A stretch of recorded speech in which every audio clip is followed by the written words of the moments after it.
আমি আপনাদের কাছে বলতে চাই, প্রিয় ভাইরা, স্বপ্ন দেখেন নিজের সন্তানকে ওসমান বানাবেন, স্বপ্ন দেখেন ইনসাফওয়ালা আপনার সন্তানকে বানাবেন। কত মানুষ মরে যায় খবর নাই, আর এক মানুষের গুলি খাওয়ার পরে বাংলাদেশ কেন এশিয়া মহাদেশের ইতিহাসে এতটুকু একটা মানুষের জন্য মানুষের এরকম ফিলিংস হয় নাই। এটাই আল্লাহর কবুলিয়া, ঠিক কিনা? ওই জীবনটাই চাই। কে মন চায় না আমার সন্তানটা ওসমান হোক? মন চায় না? তাহলে কেমনি ওসমান বানাবেন?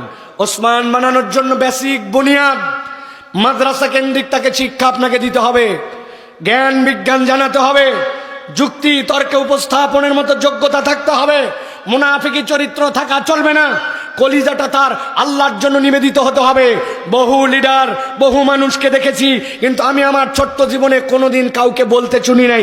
এমনকি আমরাও লেকচার দেই, আমরাও বলি না, শাহাদতের দিকে তাকায় চলতেছে, জীবন আল্লাহর জন্য দেওয়ার জন্য চলতেছে। যে কোনো সময় আল্লাহ জীবন নিয়ে নিতে পারে, টেনশন নাই, জীবন দেওয়ার মালিক আল্লাহ, তার জন্য কাজ করতেছি।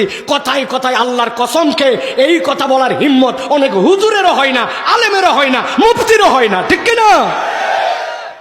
টার্গেট কেমনি বানাইছে ওসমান রে, বিদায় কেমনি করে দিছে ওসমানকে।